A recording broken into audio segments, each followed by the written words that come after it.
So good morning, Max Winders here. On a beautiful morning here in Minnesota, and very pleased to have my dear friend, Dr. Tom Peters with me. And Tom's a tremendously interesting individual who runs the gamut from an outdoorsman, famous walleye fisherman, historian, scientist, and a pursuer of things in life with great passion. And so we have so much to talk about, in fact, and last night we had a great chance to recount old times and cover a lot of areas that we're mutually interested in. But today, very pleased to have Tom here to talk about something that's really at the front of the world's consciousness. I mean, it's just like, boom, we're in a very strange days here, Tom. And I wanted you to join me today while we can try and chat through some of this goddamn situation that we're in, and how that is impacting the food supply, how that's affecting your customers, the feedlot cattlemen and the ranchers, and so thanks for being here, Tom. Appreciate it. We're going to have a great chat.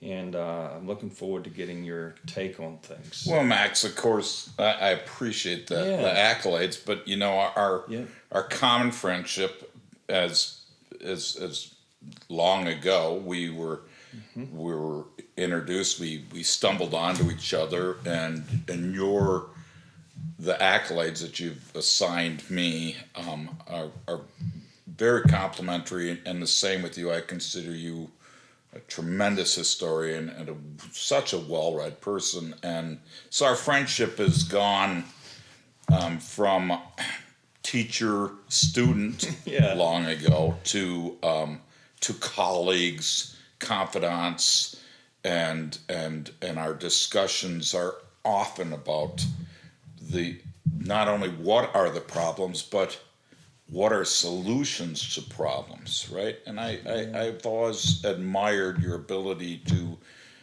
look beyond the instant and say, historically, this is the way this is resolved, and what are solutions. So maybe we can discuss a few of those. Yeah. Well, as you know, history repeats. It does. And if we don't learn, from past, then we're prone to make the errors again, That's right. But here we are in a very strange time where I don't think we've had pandemics before. Everyone's familiar now. They're familiar with the Spanish flu, right. 1918, which actually started in Kansas, but it got labeled as the Spanish flu. But here we are with this COVID, pandemic, and I think it's fair to say we're sort of in uncharted territory. Yeah. So the immediate is to say, how did this all become thrown upon us? As most and many people know, or perhaps not most, is people, human and mammals have challenges of viruses constantly. Mm-hmm. In the livestock industry, we're faced with the viral of the year. In the swine industry, for sure, which many of those veterinarians and people in management have a new challenge almost yearly. Just a year ago, 200 million hogs in China died of the African swine virus. Yeah, I think 50% of their herd is gone. Correct. Some say maybe 60. Right. And that's half. They already, sorry to cut you off, but I think China has half the pigs of the world. They have half the pigs of the world, and then they lost half of the pigs. And which is 10 times the pigs that we have in the United States. Right. And they're not over that yet. They're not ASF, over. That's not. African swine fever is still affecting China and Southeast Asia, and that's a big deal for their food security. That's correct. Prior to COVID. Right. And so they've learned that I'm happy to see that now there is a dialogue between the medical industry and many of the how do we build herd immunity, and the very word itself is understandable, herd immunity, whether it be in cattle or pork populations, the herd. And so that's a there's not a feed yard in the United States that doesn't have a daily discussion on the health aspects of livestock. So recall that we're bringing in every day in the machine to feed the population, to keep the supply going. There are cattle or hogs or chickens that come in every day, and they have their stay. Yeah. Their days on feed until they achieve finished weight, and then they have to go. But the problem is that we don't bring them all in at once. We continuously bring them in and take them out, and therefore we have to address immunity of the major challenges. These are viruses, and virus technologies improved. Although we're not naive enough to think that a vaccine will eliminate those challenges. Statistically, as you know, in any population, when you vaccinate, probably with a modified live vaccine, and it concerns me with the COVID that people are waiting for the magic vaccine. Yeah, We know right. from You hear history about in human vaccines that there is no magic. There is no 100% immunity. Perhaps we feel that in a vaccine with a modified live in cattle, that the first vaccination will probably cover a titer or an immunity level in 85% of the herd, and a repeat where you would hope to get anamnestic response, a jump in titer, that the next vaccine will take you to 92% coverage. You will never achieve 100% coverage, whether it's animals or people, if they're not in a receptive immune mode to be able to handle it, or many external factors can affect the efficacy of the vaccine. So I'm concerned that we're all in this, let's wait till it comes out. Yeah. Let's wait, and that will be the great savior. I'm not trying to disagree with the medical people at all, but that sure should be a cautious and arduous process. Yeah. Right? So we can talk about the COVID and as you brought up, the potential disruption of food in the system that, Well, we're frankly, already seeing it, Tom, huh? right. Like here we are in central Minnesota, let's say the bread basket of the U.S., in the Corn Belt here. We're blessed with crops and we have the home of the turkey industry here. We have dairy cattle, beef cattle, and we have hogs, So we're a food center of America in this region, And but yet our grocery store, you go in there, I never thought we'd see it, but there's gaps where the meat trays are empty, certain cuts, and whether you go to our little grocery store or you go to one of the larger grocery outlets, but there's first time I've ever seen it where we have shortages of scarcity of meat products. Right. Some of that was reactionary, as they said, we're going to have to shut people in, and you're going to have to consume. The United States is we've taken for granted. We all take for granted many things. One, this always available food source. Are the suppliers, the packers, the retailers have done, and the producers have done this wonderful job of producing and continuing to fuel the chain. And really, this is a portion of our history that we're paying the least per capita average income for our food.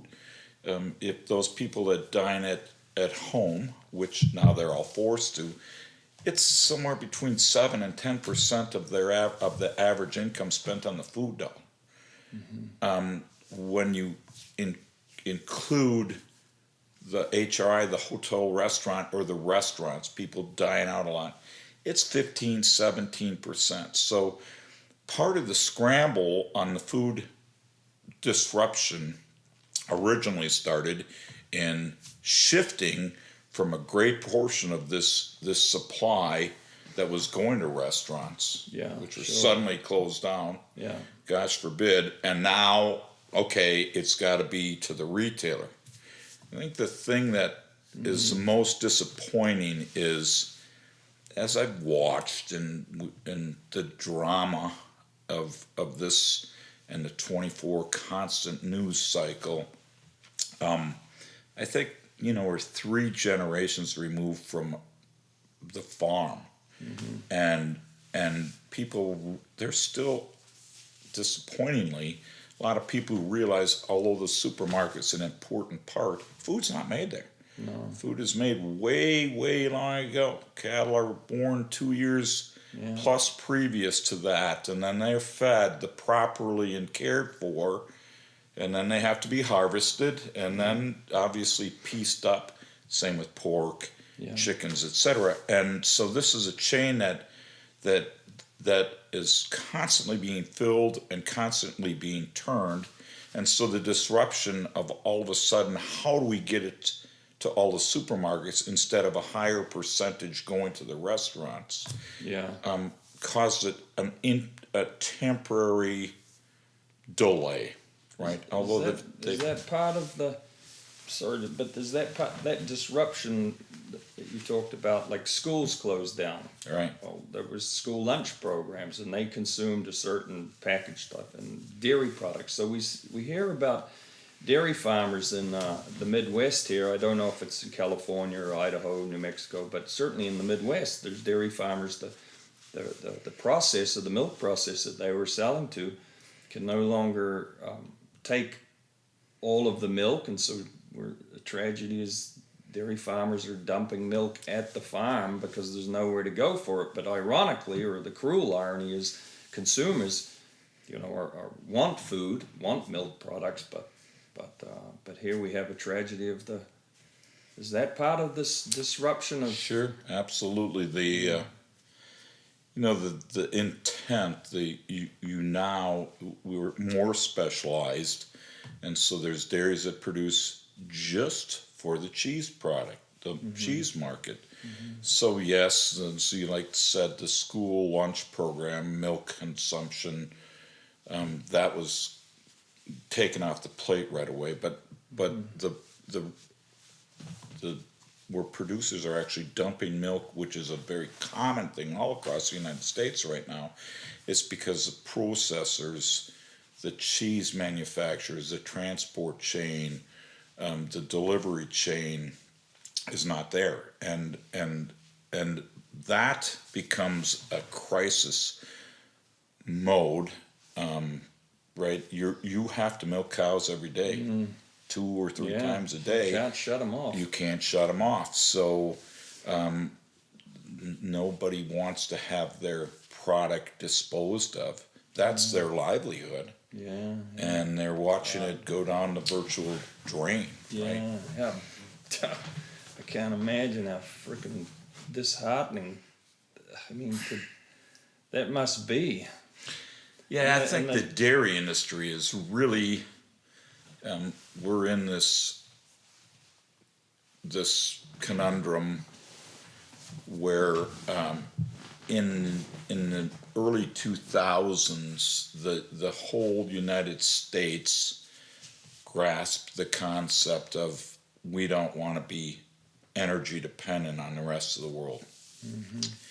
And so we made a big decision, and that was nationally, legislatively, and everybody was behind, let's not import as much oil, etc. So as we switched that switch on to fracking and the ethanol business, when we went to the ethanol business, it was a great disruption in the corn industry and livestock producers. So the price of corn went up now that it was being used for fuel, and livestock producers all had to take that production cost. Yeah. Their product didn't go up in value, but their inputs went up. They doubled. Yeah. And land too. and land, right? So the whole great Yeah. point. So the whole inflationary based on that. Now we have this black swan event that most people aren't really cognizant or talking about. Of the oil prices have crashed worldwide, and all of a sudden ethanol prices have Nowhere. are Nowhere. way below break even. Right. So that's a disruption. But going back to the livestock industry, we're still not healed from those input costs. No. And Because then dairymen have been losing money, haven't they, for the last 4 years? yeah, so 6 dairies a week have been going out of production for the last 3 or 4 years. It's been a very difficult, and the American consumer has made it, and I give them a lot of credit. They've made a big change to more solids, cheese and butter. Yeah. Fluid production, fluid consumption continues to diminish. And so people think, well, why are they dumping that milk when people can't buy milk? This is the paradox, huh? That's right. But the processing is so we have a couple segments here that we need to get beyond what we're talking about. What you're bringing up is beyond this force majeure, right? This act of God, this crisis, pandemic, and we can't blame all of this cavalcade of prices falling down to producers on the COVID, and because this has been precipitating for years. Yeah. And all of a sudden add this, maybe the proverbial straw that broke the back. Correct. But so I don't want to underestimate the difficulties with COVID. No. But I do want to say that's just a little scab on the arm that finally got picked off. Yeah. That made the blood flow faster. Like a major rupture. Right. So let's talk about that, because what we just mentioned, the dairymen have been losing money for I think 4 years, and or certainly it's been very tenuous, and now they've got this, as you said, the rupture of the scab come off with COVID, and they were just starting to make money again. I think you were telling me they were, for maybe the last 4 or 5 months pre-COVID. Well, now it's collapsed, so it's a bloody tragedy for the dairymen. But on the beef side too, the beef cattlemen have been also losing money or very tenuous for a number of years prior to COVID. Is that So is that the maybe I can use this analogy. I think the overused term is united we stand, divided we fall, but it is true. And we have more consolidated and fewer packers. We do a great job, whether it's in hogs or cattle or chickens, of having producers that continue through technologies to improve production. And they're very efficient. We're the most efficient in the world. American livestock producers, comparative to you and I both are fortunate to work all around the world. We are the standard, right? Yeah. And then quality of product and in safety and all of those things, but diminishing profits has happened. Everybody everybody is more efficient. And then the system is bottlenecked by what we're hearing. The packing plants are now, they have workers with COVID, so boom, it stops the whole flow. So that we have a division on leadership and who is our representative, who is the voice of the producer. And we've known that problem's been going on for a number of years. The cattlemen have something called the National Cattlemen's Beef Association. $1 per head goes into that, which is a big fund. $1 per feedlot head per every per cow, animal calf? that both ways. Oh. So when they're moved from the cow calf guy, they pay a checkoff fee, it's called, for promotion and research. Yeah. And then when they go from the feed yard into the packers, they pay the same. And it's a large amount of money. Yeah. And so those people are arduous, hardworking, quiet, good citizens that are producers.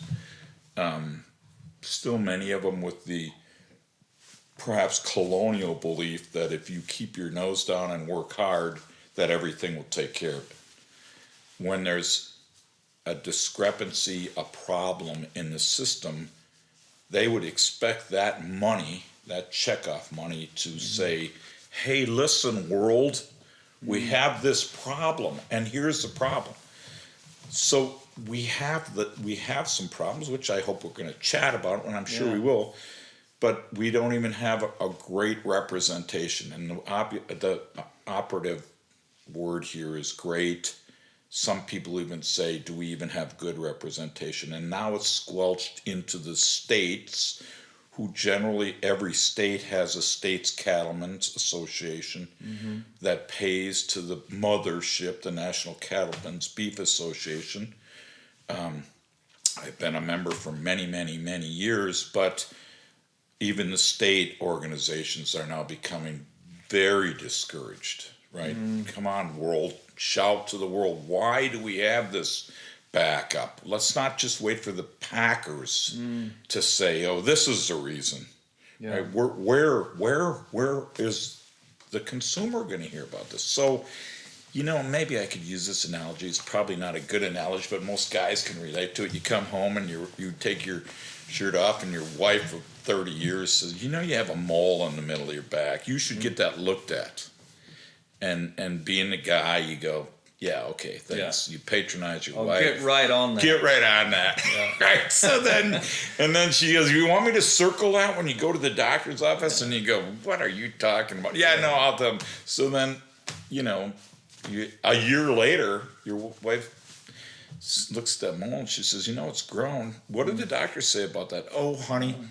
Yeah. Forgot. Dang. Darn it. I wanted to bring it up. But I just ran out of time. Yeah. They were taking my blood pressure, right? So, okay, well, get it looked at this year. Okay, and so, of course, the same thing happens. Then the following year, all of a sudden you have a real bad pain. And now you take your shirt off and you say, honey, is it that mole? And she goes, oh my gracious, it's grown a lot. Yeah. You go into the doctor and he said, wow, you have melanoma. Yeah. And so now you're at the point of either dying or fighting real hard. That's where the beef industry is right now. Yeah, God. We're on our either get this changed or not. So going back to the force majeure, the act of God, this has been slowly getting worse and worse and worse. And I'll just say it. Yeah. Greedy people don't get less greedy. No. So if the industry could have their way with producers and there was nobody that said, wait, stop. Yeah. Then they don't say, well, we'll make less money next year, right? No. So there's a greed element here that needs to be talked about. Nobody likes to talk about it. No. Right? No. But the checks and balances aren't there, Max, eh? Yeah, because the consumer, go to the grocery store. Of course, the food prices are up now significantly, especially meat. So the consumer can see that the price is up. And then if you think back over the last few years, if the cattleman has been losing money or it's been tenuous, I don't know. Have the cattlemen been profitable the last few years?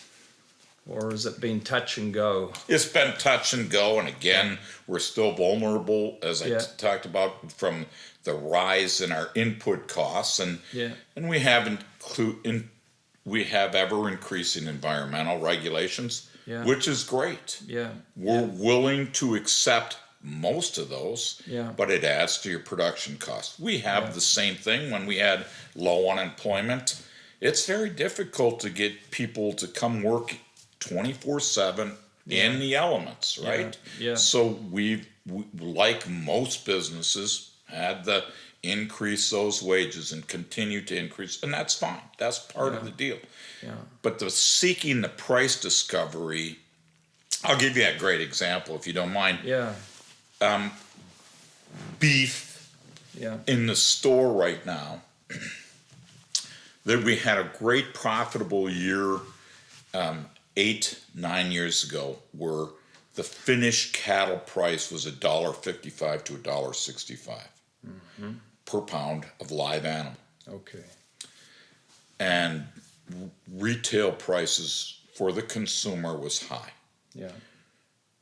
And in fact, they're at these exact same levels that they are today to retailers, or to consumers, excuse me, not to retailers. So to buy a ribeye is the same today as it was at that high. That's right. So when cattle producers were all getting paid this amount, today we're being paid 60% of that.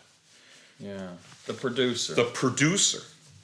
We have the same amount of supply. And the consumer's paying the peak price. Amen. But the producer, the cattleman's getting... They're losing $300 to $500 a head. Right? And so their equity erosion continues. And again, this is not just an aberration. This is not just a snapshot. This is this continued erosion, continued loss, lack of real price discovery has now become the proverbial mole on your back, right? This didn't just happen. It's just that we finally said... It's become acute. It has become acute. Now this survival. And the COVID was this, again, boom, right? Crises bring many terrible things. Maybe they will reveal some price discovery for consumers. We all do our things. Everybody's so busy but maybe isn't that our objective here to try to realistically talk about, let's forget this, and it's hard to forget this last 8 to 10 weeks. And the tremendous burden it's put on the consumers. And the scare that it's put on the consumers.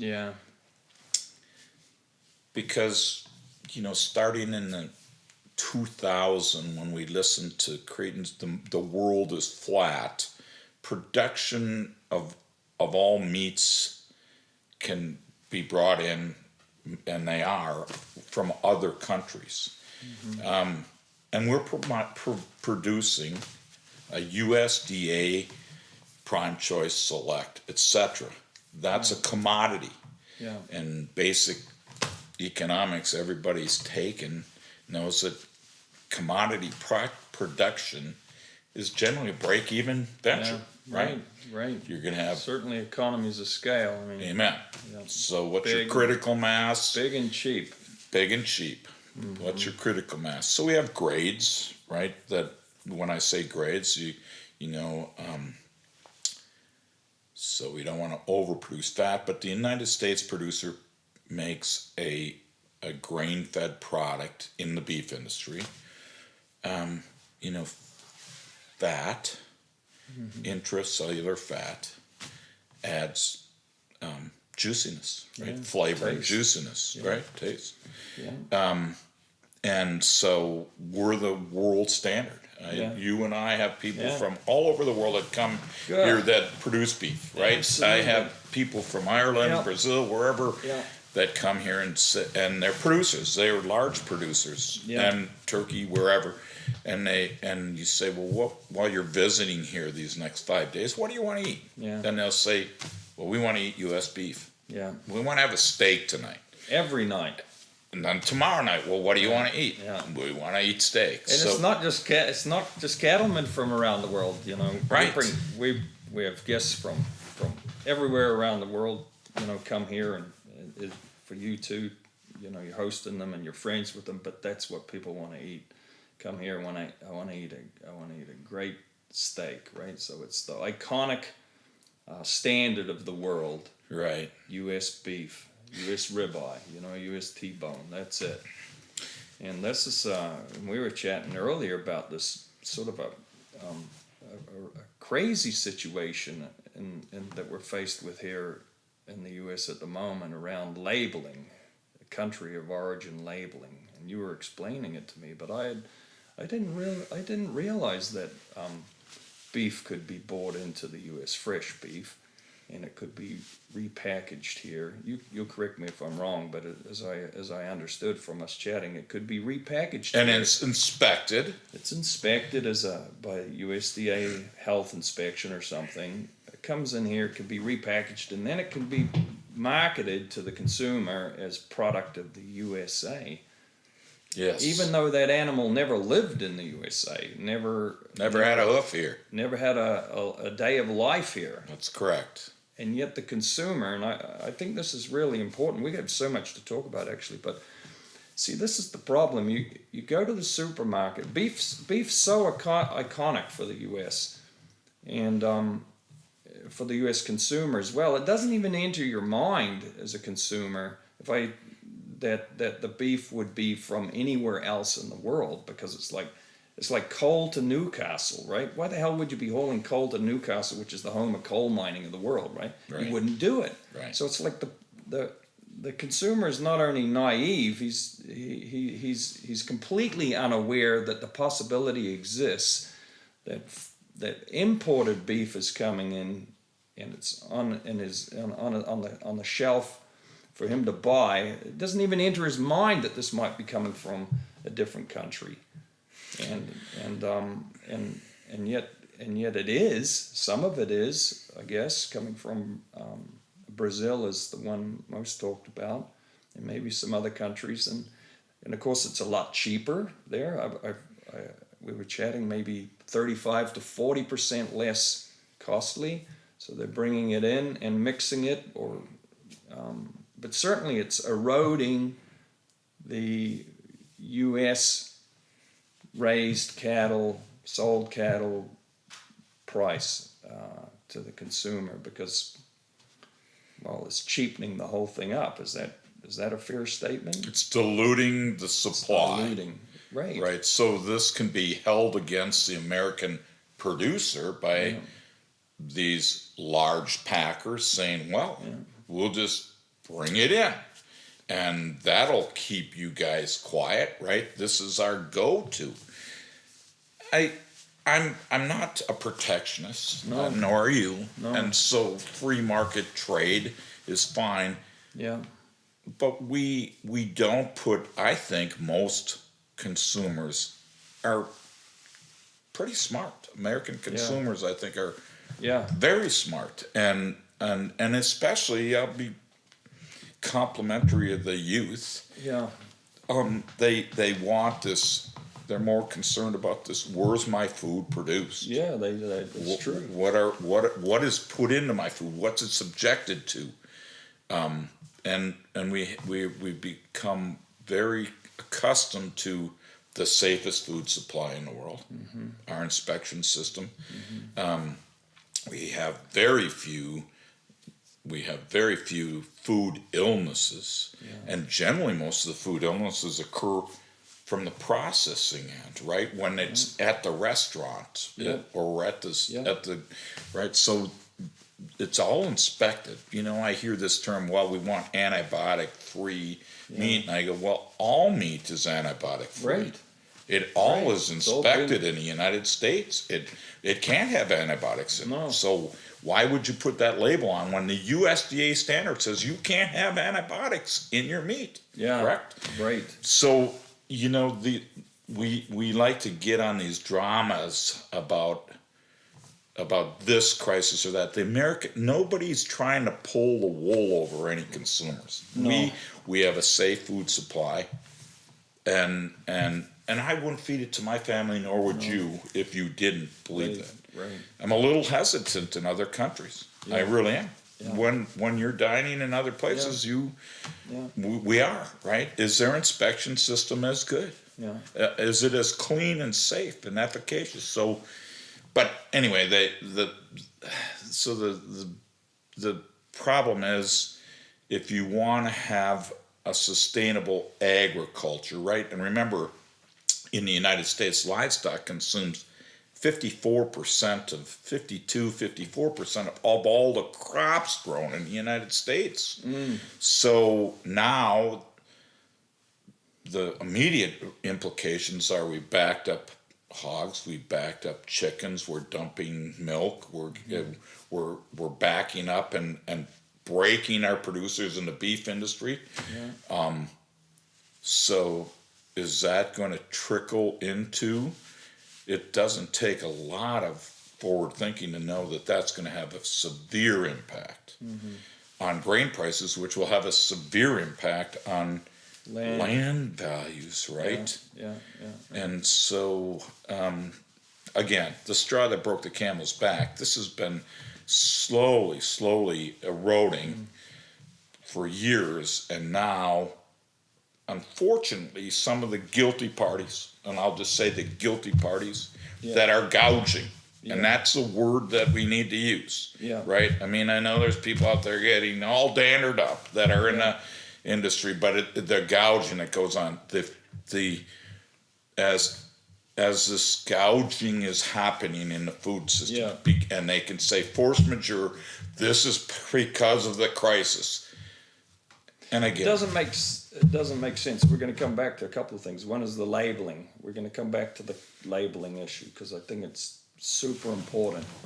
And you said about, consumers are smart, but they're only smart if they're given the right information. Yeah. It's like obfuscation, it's like sins of commission and sins of omission. Right. Well, to me, this idea of labeling foreign beef as product of the USA is a sin of, it's a sin of commission in a way by labeling it product of the USA, but it's not. And it's also a sin of omission because it's not explained to the consumer. He doesn't know that. Like if Karen went to the grocery store and I said, look, pick up some burger. People over are gonna barbecue tonight. It's a beautiful night. We're gonna barbecue. She'd have no bloody idea that hamburger she was buying came from Namibia. Yeah. I mean, or was blended 50-50, Namibian or Brazilian beef with U.S. beef. And it's not to pick on Namibia or Brazil. That's not the point. We're both very much okay with global trade, but it's got to be fair and transparent because how is the consumer who ultimately affects the rancher, the rancher who raised the cattle and the feedlot guy who finished them with care and love and made these most beautiful animals for us to consume, they can't capture their value if the consumer doesn't know what the hell he's buying. This is, to me, is a real pernicious issue, and then we want to talk about this. You mentioned, so we want to talk about how that happened and why, because there has to be a reason behind it that's not obvious. The second thing is you mentioned about gouging. This is very important because I think they're tied together. The only way you can gouge on price is if you can get away with it. So how can you get away with it? Well, it seems to me one of the reasons they may be able to get away with it, gouging on prices, is if you can bring in cheap product. It's a great leverage against your domestic cattle producer. And by the way, not differentiate that product. Exactly. Right. Not differentiate it so the consumer has no bloody idea between this beef or that beef or the mixture of beef. He has no way. It's like a shell game. I mean, he doesn't know where the goddamn pinochle is, right? Or the peanut is. He just knows it's beef, and he assumes it's all U.S. beef coming from a Montana ranch and finished in Kansas and Nebraska, and now it's here. He doesn't know. So this is, I think, is a great manipulation of controlling the U.S. cattlemen and the feedlot guys' prices, because it's like, man, we don't exactly need you because we can bring in beef and mix it and lower the cost, keep the cost down, and have no one in the wiser. No consumer will know about it. The fear, I suppose, they have is if the consumer did know about it, the consumer might give a shit. Yes. He might actually say, you know what? I want to buy beef that comes off a Wyoming ranch or a Montana ranch or comes out of a Wisconsin feedlot. You know, I want my beef to be U.S. because that may be exactly what he wants. Yes. And he's willing to pay a little more for it. Yeah. So I think these are related. This is like, I'm so pleased to have you here chatting about it, because I'm not an expert in this area. You are, but I'm worried about it, you know, Well, I know, if I can interrupt, Yeah. First of all, you said maybe willing to pay a little bit more for it. Yeah.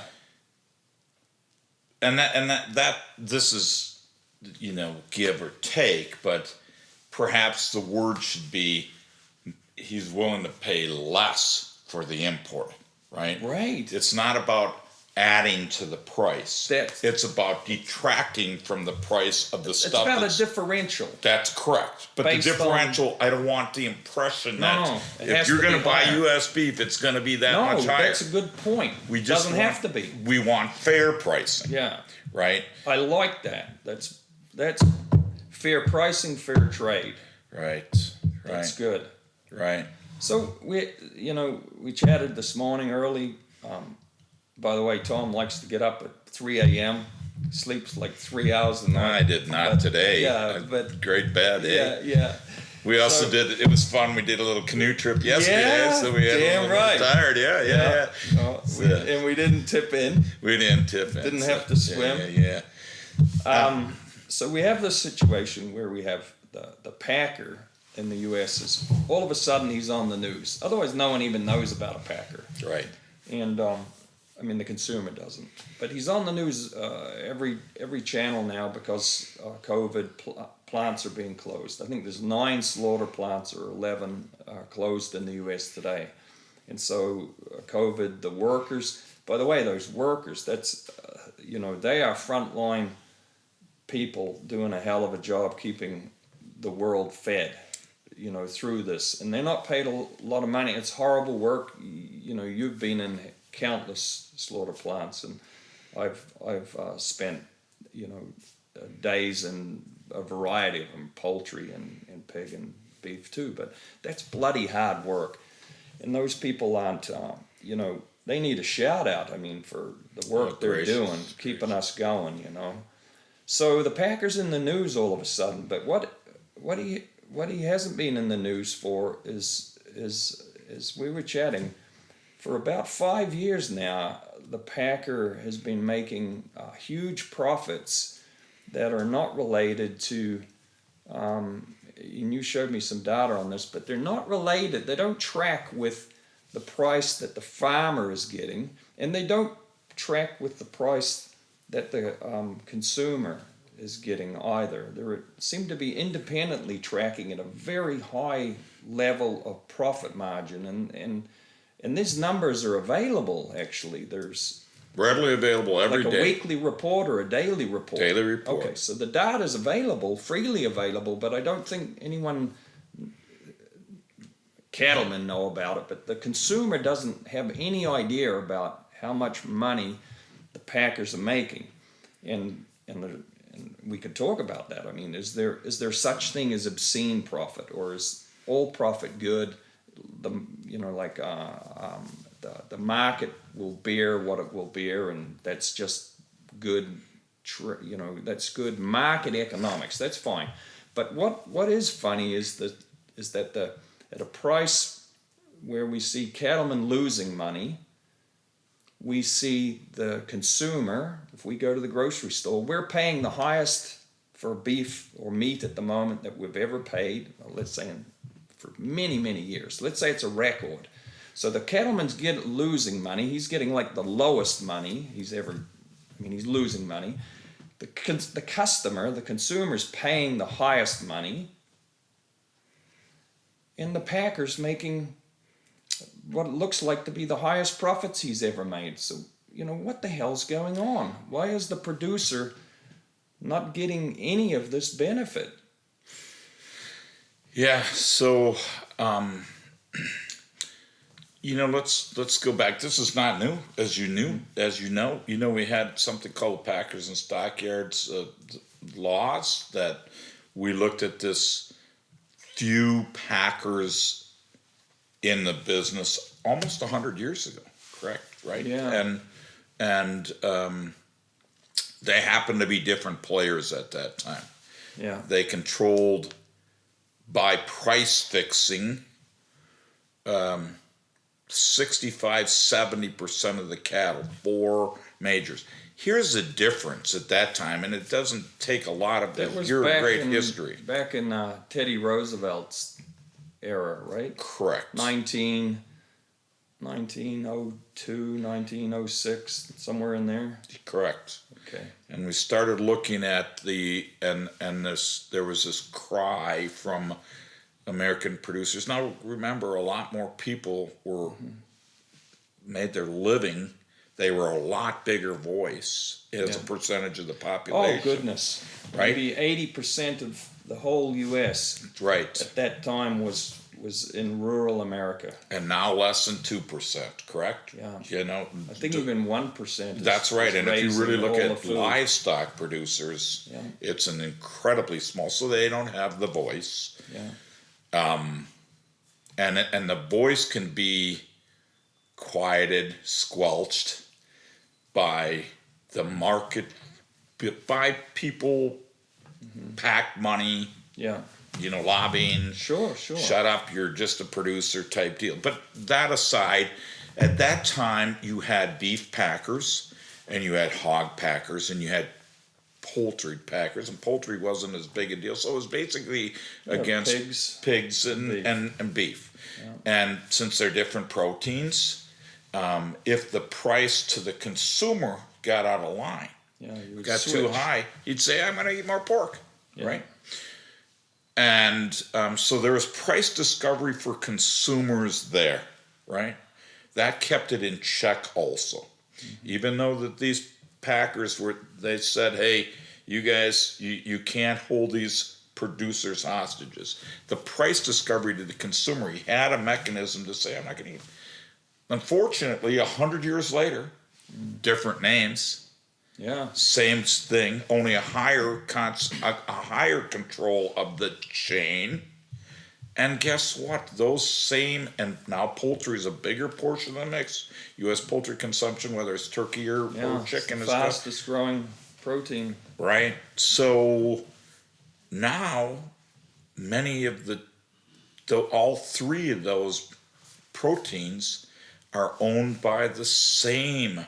So we don't have separate poultry, beef, and hog for the most part, right? Yeah. They're owned by the giants. The giant says, well, we'll run the price as high as we want. And if they back away from beef, well, they're going to go over and buy our poultry, or they're going to buy our pork, right? Yeah, right. So it's who's going to be the whipping boy of the year. Yeah. If 2 of the 3, we're going to keep them. And so that's not negativism, that's pragmatism. That's what's occurring, right? That's not contrived thoughts. We know that's happening, right? So how do you... I think there's, if I read right, there's the 4 big packers in the U.S. Packers a funny name too. We have the Green Bay Packers. I guess it comes from the packing industry out of Chicago. But Packers means slaughter plant for people that maybe aren't U.S. that would listen to this. So slaughter plant, abattoir guys, but meat packers. Now they control something like 80% of all the beef slaughter in the U.S. 4 of them. Correct. And the antitrust laws, or the trust buster, back in Roosevelt, and I guess it was after him, in that early 1900s when they broke up the big beef trust. The U.S. government did because of monopolistic practice, and so there's a discussion about it today. Well, if that was when they had 70% of the market, well, today they have 80. Then there's a precedent here. Why is this being looked at by the government or Department of Justice or that? And I don't know what to say about it. But we broke up the bells. Yeah. That was the telecommunications companies got bust up because of this great sort of monopolistic market practice, and now we have this. So I think it's an issue. It's a big issue for and you and I, we're global thinkers too. I mean, we're not just thinking U.S. but globally for food security, sustainability. And here we are today where we have this great disparity where things they're not connected. You would think that if you have a scarcity of food, then the price should come up. Well, it is coming up to the consumer, but it's not coming up to the producer. Yeah. And he's in a real pickle because now they've closed down plants, as we said. Yeah. There's less capacity to kill these animals, and we have millions of animals waiting to be slaughtered. Right. But there's no spot for them to go, so they're really bent over the barrel. Right. They almost got to take whatever price the packer wants to give them. They got to take it just to move the cattle out of the feedlots. So we need to talk about the crisis in hand, the force majeure of now that packing plants are closed. By the way, you told me right when this thing happened, I remember in maybe late January, you told me, Max, wait till this stuff hits the packer plant, the workers. But way before anyone was talking about it. And of course, a lot of water is used in those packing plants, right? So what's a virus, kind of humid. Yeah. Right? Anyway, yep. So, you talked about monopoly, and maybe it's an oligopoly. Oligopoly. I always get that wrong. Several players. Right. Not you have one. several players. Interesting enough, when they broke up the original 4, they were all American players. Yeah. Now, several of them are foreign players that own these major 4, right? Yeah, right. So, and they've been... 2 of the 4, I think. 2 of the 4 are owned by... China and Brazil. That's correct. And they're not good players in their countries, and without naming names, everybody in the production end of it knows who they are. Yeah. The consumers don't. No. I think some of the, Wall Street Journal, New York Times have written and talked about it, but it's almost... it's not a shock center. That's the fact, right? Yeah. And so, this is beyond USDA. Mm-hmm. This is now Attorney General that needs to look at, the Department of Justice. Mm-hmm. That's what producers say, right? Yeah. Again, I'm not all, I'm a capitalist. Yes. You're a capitalist. All producers are. We're not saying hold those kids under the bus and don't let them make more than this. No. But there's no checks and balances. And it's even become worse now. There's talk, and I'm very proud to see a producer swell right now where they are trying to pass something instead of, I'm promising that packer all the cattle that I have on feed, and I'm going to deliver them every day to them, and I'm not going to entertain anything. So we've gone to this thing called a formula pricing, right, where it's based on the live cattle pricing on the Board of Trade, right, which is thinly traded, and probably able to be controlled. Fair enough. You know, this is not a conspiracy. It's just that's the way our pricing. There's very little. There's very little price discovery in right. Like we've already talked about. Why would consumers be paying this and producers be paying this? And again, get this COVID incident out of our mind. This is giving them reason to rush there and say, well, you know, look, sure. don't pay no attention to the man behind the curtain, right? Yeah. That's controlling these prices, right? So, But this is happening regardless of COVID. 5 years. That's the point. That's exactly what I'm saying. It's just exacerbated now because. Why the hell's it been able to? I mean, I guess maybe COVID brings it to light, but as you said, it's been going on for years. So why is it sort of not at the front of America's consciousness? Why do people not know about this sort of dire situation? Yeah, so that's a great question, and it's, you know, the silent minority that our food producers are, like we just alluded to, are pretty humble, quiet people. They just work, self-reliant, right? Don't want to suck it up. Part of this has been, and with all due respect, you know, the medical industry has been, oh my gosh, they're getting a hero's welcome, and they should, in the COVID hospital units, right? That's but recognize that there was never even a question. If you have to milk cows every day, if you had to feed livestock every day, farrow pigs, everything in the entire food production chain, it starts with those people. Yeah. This is calving season. Yeah. Where most of the calves in Montana, the Dakotas, South Carolina, Arizona, California, they're all born in the spring, right? Yeah. And right in the middle of a COVID deal. Yeah. And those people were out there around the clock, assisting and taking care and making sure a calf was nursed, etc. Yeah. And the same is true in these farrowing units, and the same is in hatcheries. Yep. They didn't even, it wasn't, their discussion wasn't, are we going to stay home? The discussion was, okay, how are we going to do more separation so that we don't lose our workforce, right? Yeah. But that was never questioned. No. And I think there's, you know, these humble people that are producers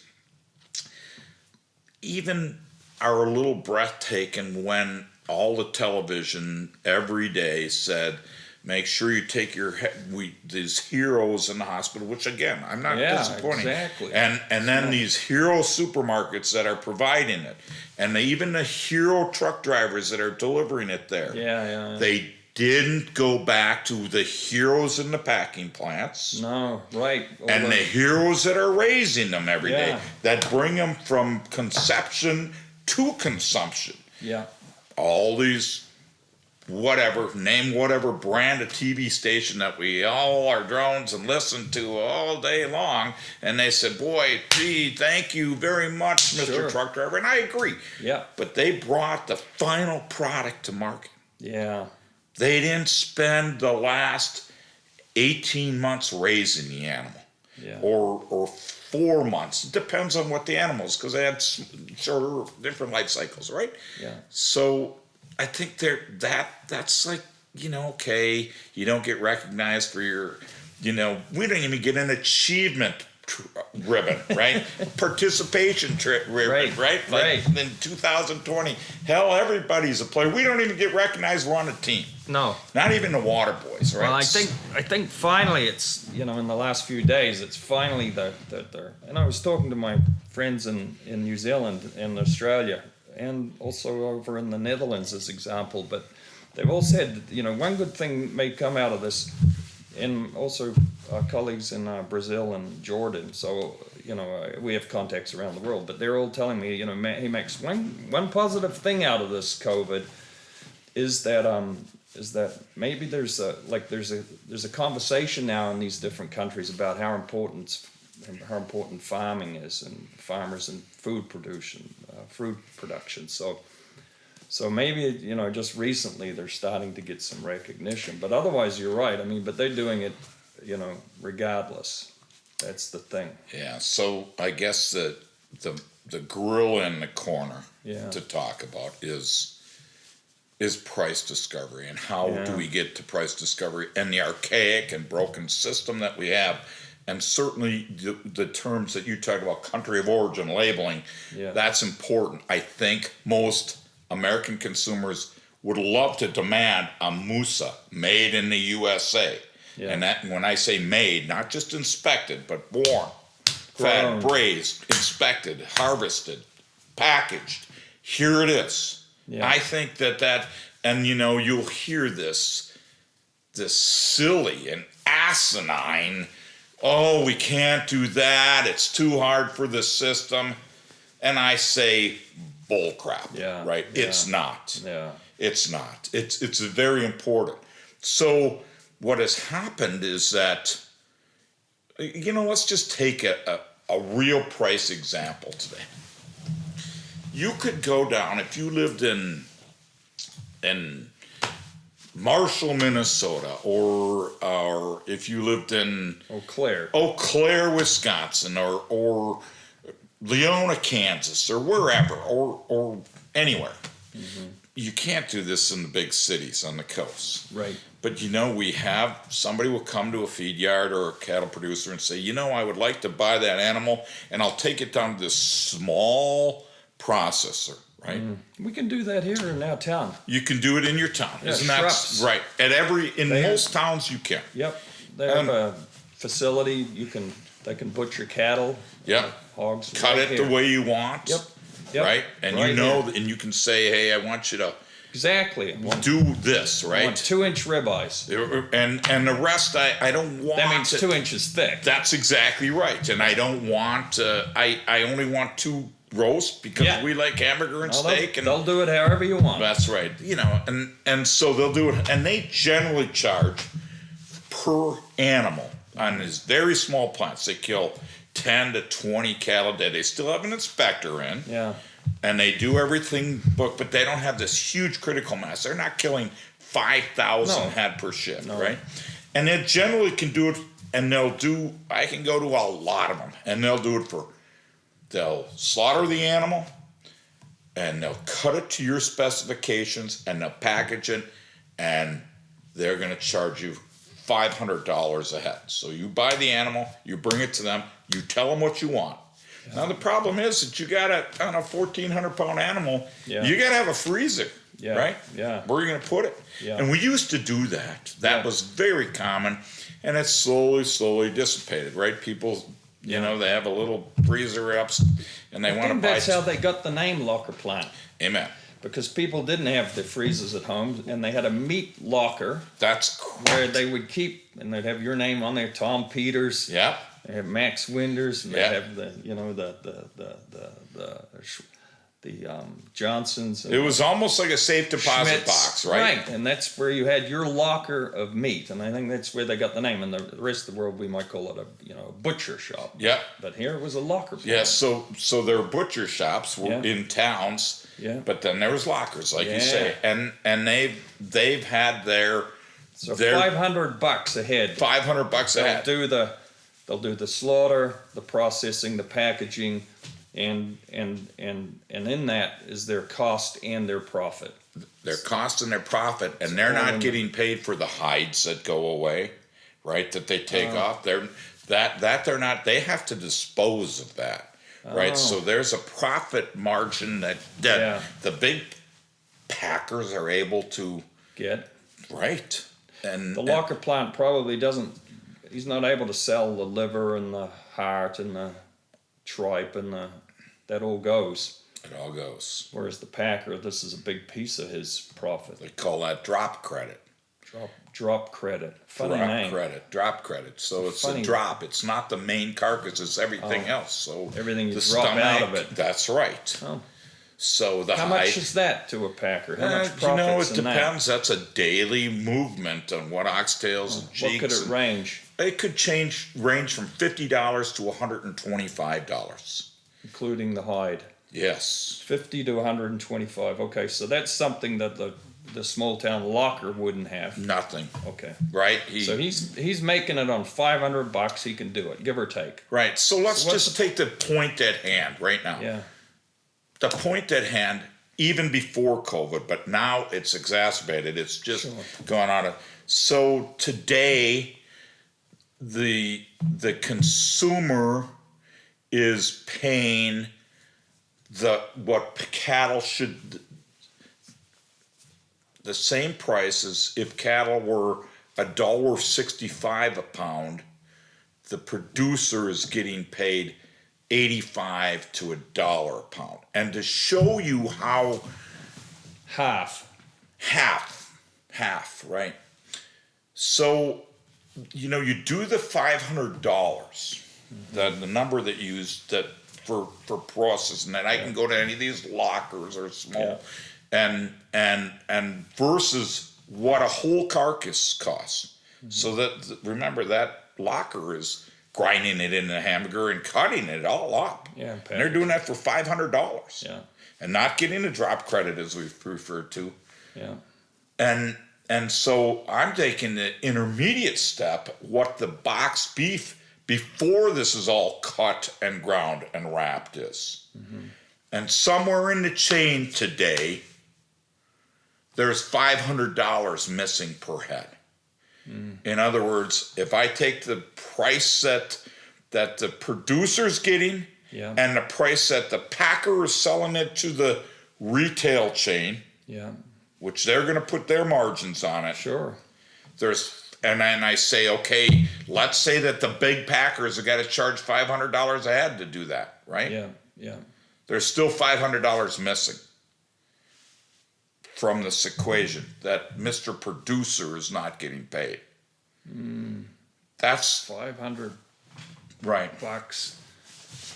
So about half the value of the animal is somehow taken out. I don't know where it's going. One could say that's a gouging platform. Well, I know the packer is keeping that money. That's right. Yeah, and he's keeping it because he can, clearly because he can. Right. And so that's the issue is not can he or can't he. He can because he is. The issue is it's an issue of I want to say it's kind of a moral issue, an injustice issue. That's what appears to me to be the wrinkle. It's like and again, I'm not against profits, and neither are you. It's like, God dang it, that's good. It's good and healthy to have profits, but it's like there's a disconnect here. It's like the market's not functioning properly, and you got to ask yourself, why is it not functioning? Because laissez-faire, right? A free market economy, or the invisible hand, as Adam Smith talked about. It does work, and it's what built prosperity in the world that the world's never known before, right? Global trade and free market economies, but they have to function properly, and this is, I think, what you're getting at when you say the price discovery. But it's not working properly because the consumer doesn't have all the information he needs to make his decision. I mean, let's take COVID out. Like, we have a scarcity and everyone's trying to stock up on food, and so it's like an aberration. So let's set that aside. But prior to that, like these 5 years prior, where we have packers that are making, $400, $600, $800 profit per animal. I mean, it's you can find the reports on that. It's just it's a huge level of profit, while the farmer is not. It doesn't bear any relationship to him, what the rancher or the feedlot's selling cattle for, and this is the problem. It's like it's not. The market forces are not functioning properly, and the big question is, why the hell not? And I think I think we have pieces of it, and you certainly do because you're so close to it. But the pieces of it, I think, is this labeling, the obfuscation. The consumer is not able to discern about the product.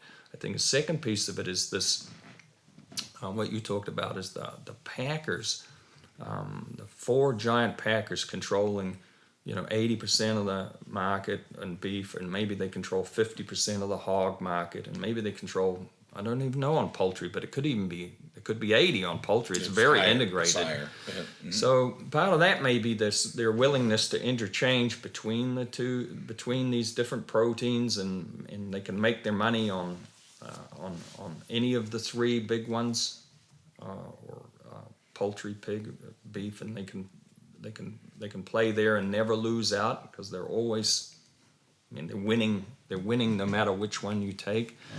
And then the other piece of it is that the lack of voice, I think, for the cattlemen to be able to make the case that the market is not working properly. Yeah, so let's not forget, let's not take some accountability out of this ourselves as producers. Yeah. Not only are we quiet voice, but then we have made agreements with packers. Mm-hmm. We will bring all of our livestock to you. Even though there's 3 others out there, or 5 or whatever, some independents, we're going to bring them to you. We promise that we'll bring you all of our cattle, and you're going to give us this price. And then as we have market fluctuations, mm-hmm.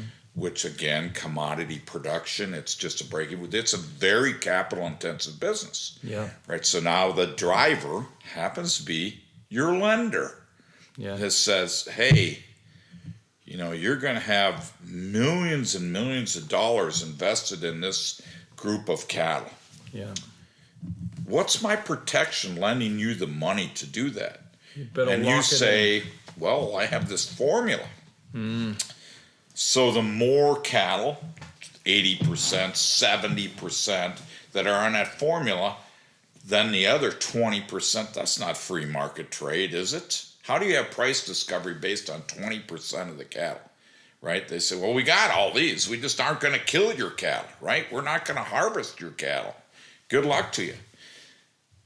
If I didn't think that so I'm not saying there's price collusion. No. One packer says, this is how much I'm giving for that 20%. Everybody hears about it because it's instantaneous. Yeah. They all trade at the same price. Yeah. Interesting enough, during COVID, now, as packing plants have had to close or shut down for 4 or 5 days, the 120,000 head that we normally harvest every day is down to 90,000, 75,000. It's a short term. Now, this perishable product, this feed yard is going, oh my gracious, how do I get rid of these cattle? Right. And instead of the packer, and some of them are, don't get me wrong, are saying, hey, we're going to work with you. We don't want them to get too heavy. We don't want, right? But now, we just saw last week at a lot of feed yards, these guys that are free traders, that are not on a formula. Yeah. Packers are coming into their feed yard and say, now listen, I would buy your cattle, but you got to sell me all of your cattle from this time forward until death do us part, right? So that smells really bad about, okay, we have a crisis. We're not able to take your cattle. You're in financially distress. Don't you want to go to your banker and say, I have an agreement, and we lose more free market? Now, there is a group, a lot of state organizations right now that are trying to, and I would hope that consumers would start become cognizant of that, are saying we need to have 30% of all cattle trade that's open bid, free market. Furthermore, instead of the packer buying them and saying, you know what, I know those cattle are ready to go this week, but I don't have a spot for you at my plant for 8 weeks. Yeah, you find a different spot wherever you can. That's right. I don't have a plant, and so if you want to release you from right. So we'll sell them, we'll buy them today, but I'm not going to be able to take them for 4, 5, 6 weeks. Again, these cattle continue to grow every day. They're perishable. It's perishable, right? So part of the group that's saying 30%, and part of what we should take responsibility for, is we were selling cattle to the packers, and then they would say, "Hey, listen, we're not gonna bring them to our plant for 30 days." Well, that is again price fixing, right? If you've got 75% of your cattle bought, for 3 weeks, 4 weeks, 5 weeks, 6 weeks out, you don't really need to get very passionate about going and bidding more. No. You say, we got our supply bought, we're going to bid less, right? That's just makes sense. So part of the resolution is 30 in 14 days. That means that after you buy them, they have to be to your plant in 14 days and harvested, right? We're not just going to be a waiting list for you. And let's face it, the packers are really mad that people are sitting back and saying this needs to be. So the group is even, many of the states, including the state that we're sitting in here in Minnesota right now, are saying maybe that should be 50% at every plant. And that's forced packers. It's almost like they're reading out of a script now when different packers show to these feed yards and say, now listen, you sell me all your cattle or none of your cattle. I'm not saying they're calling each other, but you can understand. It's a small world, and it travels right away. Sure. And so there is a coordinated action being trying to be put together. A groundswell movement of state by state. Well, and they are signing a national petition through some individuals. So I give them so much credit. They're trying to organize. They're going to try and make this a law through Congress. Well, that's right with USDA. I don't know where the resolve will be. Okay. I don't know what the action will be because, again, talking about our earlier discussion, there's a lot of people that are really torn about who's representing the cattlemen's organization. And again, all due respect to NCBA, how come we're having this conversation? Who's NCBA? National Cattlemen's Beef Association. So they're the ones that get the check off. Where is this? Where is this every day? How? Let's talk about that again. You mentioned it earlier. They get $1 per head, but how many head of cattle are in the U.S.? Are there 90 million. 90 million. So we got calves that are coming in and cows that are. But some of them are paid. The dollar gets paid twice on some of them. Right. So let's say it's 100 million. So let's just say that there's 120,000 cattle a day that are harvested. Yeah. That means that there's 120,000 cattle a day that have to come into the feed yards that somebody paid on. Yeah. And it even goes back further because we have three things. We have somebody who calves the cows. Yeah, right. And then he sells them to somebody who's called a stocker. Yeah, who grazes them, backgrounder. Yeah. So there's a dollar movement 3 times. 3 times. So that's 120 times 3, that's $360,000 a day, in movement. Now, granted, all of it's not collected. Some of the producers can say, I don't want part of this program. And that's a growing number. I'd be willing to take on to do the marketing for the U.S. Yeah, could you US set that cattlemen up right for here? for just half of the checkoff dollars. Oh, so you're saying that maybe you'd have a podcast every day and say, how do we get this out to the consumers? Yeah, that might make sense, wouldn't it? Yeah, unbelievable. That's a huge amount of money. That might be a couple of $100 million a year. Could be. Checkoff. Could be some big money, right?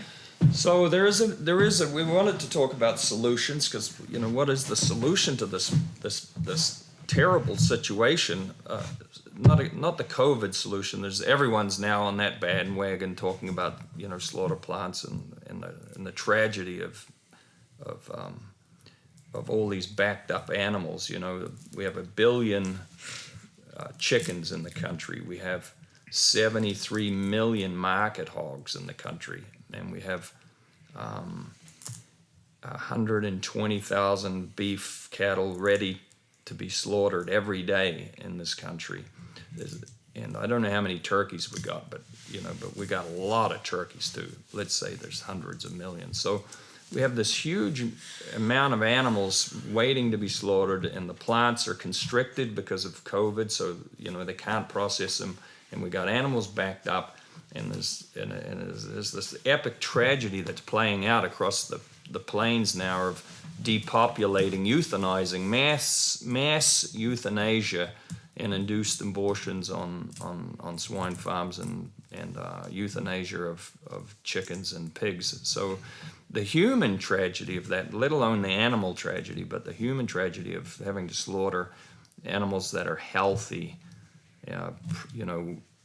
prior to market, and all that food being wasted is like a psychological devastation to farmers and workers and veterinarians. I mean, I can't imagine. I mean, it's horrendous. I remember when FMD broke in the UK, and you and I, we both worked a lot in countries where FMD, foot and mouth disease, is endemic. But in the UK, when they had their outbreak, they had to contain it. The strategy was to contain it, and the way they do that, not to get too off topic, but it's interesting. It's tragic and interesting, and it may be illustrative of what the farmers in the US are going through today. Is they had to, within a 50-mile or 80-kilometer quadrant of any farms that came up with FMD, they had to slaughter all the animals.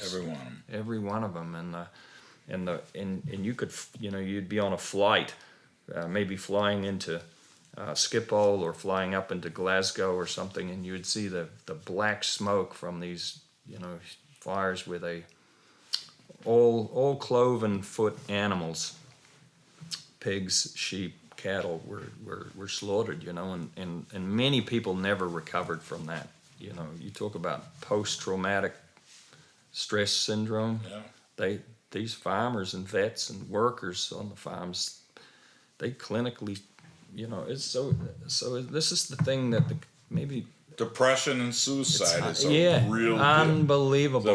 They never shook free from that, and I'm afraid that this will be the reality for a huge number of American farmers and workers and vets that are today going through this same goddamn situation. Well, you think about, I'm offended. Yeah. I'm sure there are some bad apples and bad seeds in anything. But the beauty about being out there in cold and wet and hot and rainy is our mantra in any livestock production, regardless of what the animal welfare people like to sensationalize.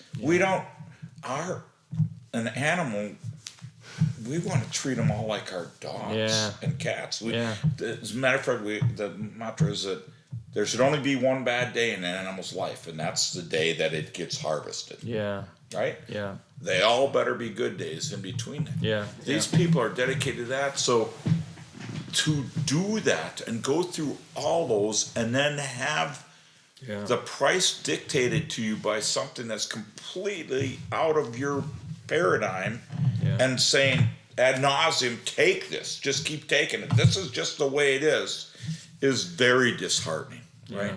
Yeah. And to be able to hold up. So here, what are solutions? Well, yes, that's a great question.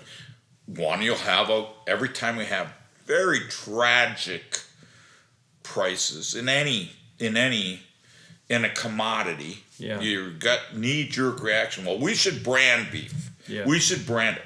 Yeah. Well, been there, done that. Yeah. First of all, you better have a better product. So you don't want to say that commodity beef is bad. No. Because it's not. It's great. It's great. It's healthy. It's inspected. It has to meet up to these standards. There's a USDA standard system on quality and yield, and every carcass is subjected to those. Those are independent USDA people. So I think it's a good system. Old and archaic. Little changes since 1919 when we invented refrigeration. There's been 3 changes. We changed a few things, like big changes, like we changed the word from good to select as a grade. Woo-ah, right? Right? I mean, so it's probably an archaic, but still an adequate system. Yeah. So now I'll hear a lot of people will call me, or you, or whomever, but I get a lot of calls on it. We should brand our beef. And I go, what do you have that's better? Yeah. Tell me, is it more tender? Yeah. Is it More healthy? more healthy? Yeah. Is it Because safer somehow? that's right. Yeah. And so don't imply that the current stuff is not safe, because it is safe. Yeah. Yeah. Right? Is it more healthy for you? You better show me data on that, and Yeah. it better not be aberrational. It better be peer refereed Yeah. journals, right? I- So then the yeah. deal is there are a few more youthful or more consistent that brands will work, but it's still not going to be you. If you're going to make the premium product, it's going to be not available to the masses, right? Mm-hmm. So don't imply that commodity beef is bad, because it's certainly not. No. But you better have a better product, and you better have it documented and tested and know, right? So that's not just more money. No. I mean, you can't say, oh, I have a better product because my farm's been here for 180 years, and so I'm a good guy, and we're gonna brand it. That's not- good luck. Yeah. Good luck on that, right? You Yeah. may have a few fans that'll buy it, and Yeah, yeah. et cetera. But this is not about marketing. No. This is about, you can do that in shoes, apparently. You better have a better product, or you can do that in housewares or what have you. Brand recognition is fine, but that's not because there's a mass commodity market on most of the industry there, right? Yeah. So I don't know what the solution is. Not that the solution is, let's be frank, a re-examination by independent counsel, probably not Department of Ag. There's too much PAC money. There's too much fees that are paid to be part of the discussion. This probably needs to happen by the Attorney General and say, let's bring an independent of non-ag related people in and look at that system and say, is this a broken system? Is it a fair system? And what recommendations would we make to that system? Otherwise, we're going to have this binge and purge. And guess what? Only the rich are going to be able to stay in this, right? Yeah. The people who have the incredible financial backing. And if you think the Packers want to own it and put the money in it, that is not true. And matter of fact, one of the major Packers own the largest feed yards in the United States, over 1 million head. They exited. They said, hey, we can make enough on the people that want to do it. We don't need to own our own feed yards, right? Yeah. That was just recent history. As a Yeah. matter of fact, within the last few years. Yeah. And they sold that and said, hey, it's working great the way it is because there's really not corrective checks and balances. So let's exit it. And we have these people that apparently want to sell us this product, these For a finished loss. cattle, for a loss, right? Yeah. And they'll keep doing it to promote their way of life, et cetera, et cetera. It's a tough deal, Yeah. right? Yeah. Wait, let me ask you this: why as part of the solution as well, if there's so much money, so much profit to be made in slaughtering cattle, then why don't the producers, 50 of them, 100 of them, or 200 of them, or why hasn't any producers built their own slaughter plant? And Well, then there have been in the past 20 years. Yeah. 1 year. First of all, we should talk about the amount of slaughter plants that we have in the United States. There Yeah. used to be a lot more. Do you Yeah. recognize the number? There was, Yeah.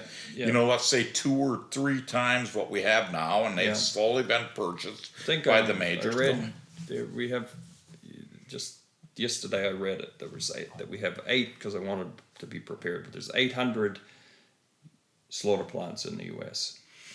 USDA inspected For cattle. for cattle. Yeah. No, total slaughter plants and USDA inspected USDA inspected. slaughter plants. But there's non-USDA state inspection. Yeah. These little And ones there's that we're talking about. 2,700 There you go. total. Right. Yeah.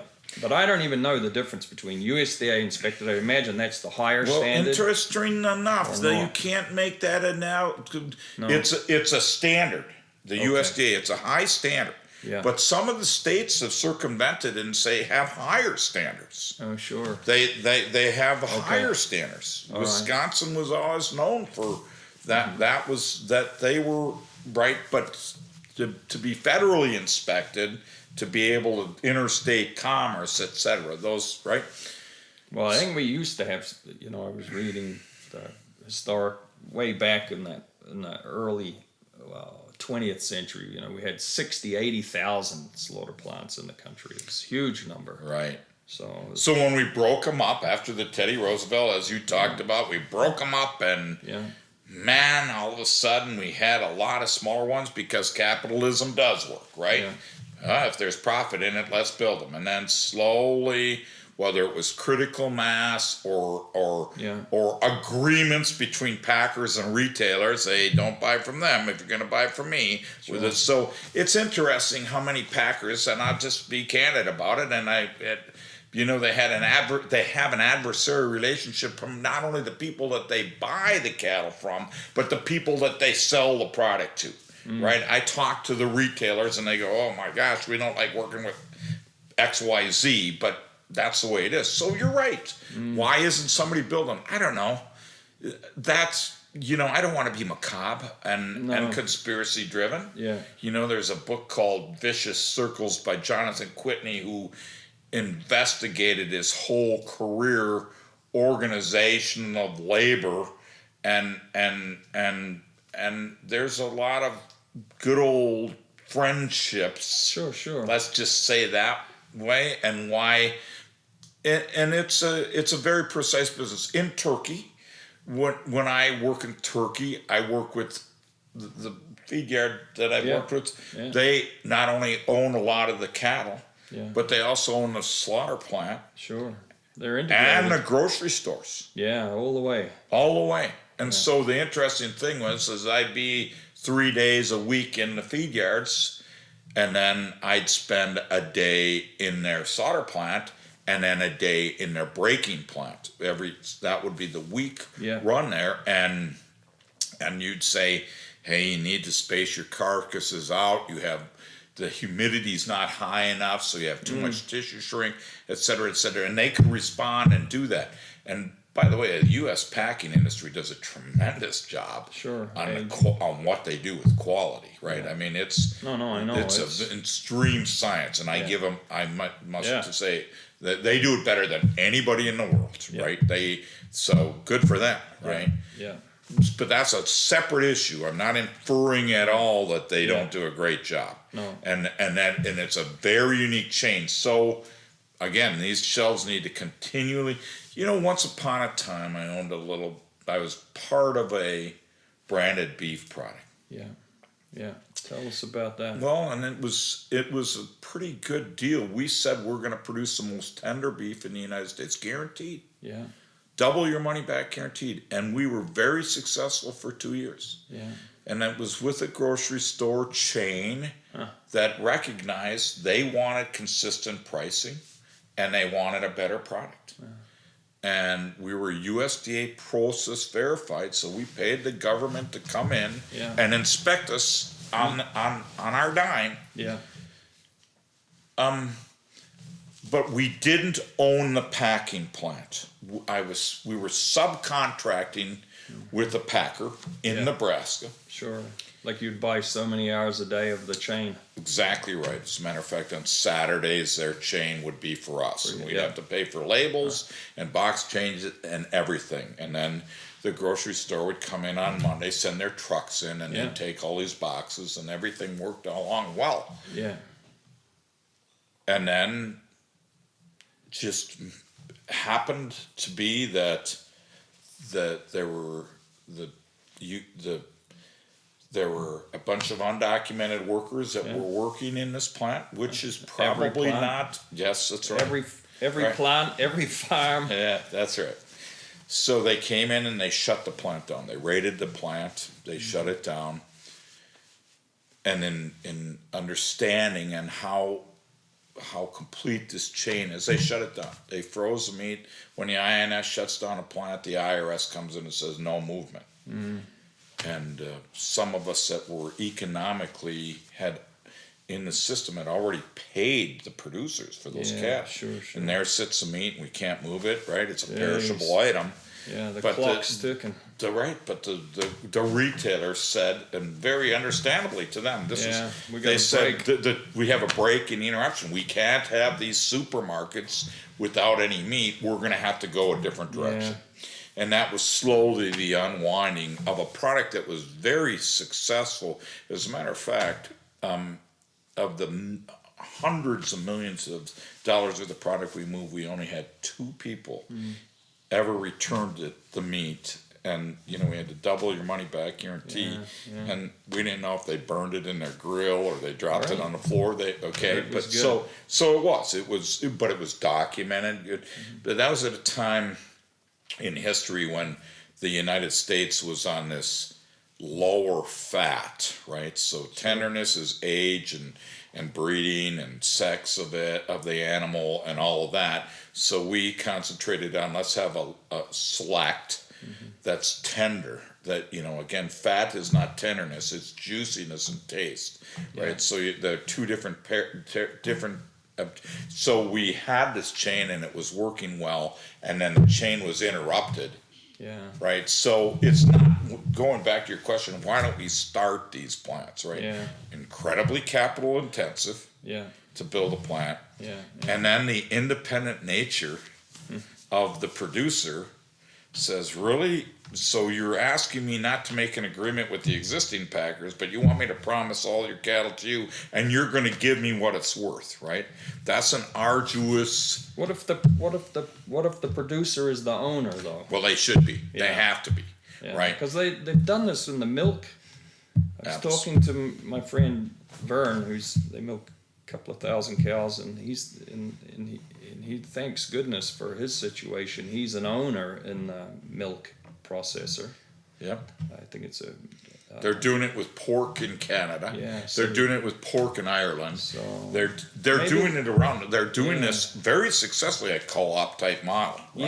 Right? A co-op type model that operates on on market economics. I mean, it's not a for profit. It's a profit cooperative arrangement between the milk producers and the milk processors. So it occurs to me that maybe one of the solutions is, how much money are the packers making? You were figuring it out.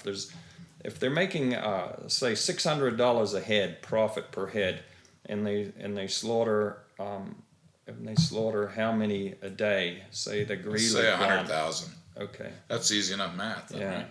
Yeah. That's got a lot of zeros behind it. Not what the deficit is, but it's got a lot. Let's talk about why doesn't that happen? May I add one? Yeah, exactly. So in the old business model that I had, this was part of a group called Glacier Beef. Tremendous producers said, this is what you're going to do. Tremendous organization. It's an arduous deal. We're going to have this many come in every week, and they got to be ready every week. 52 weeks a year, right?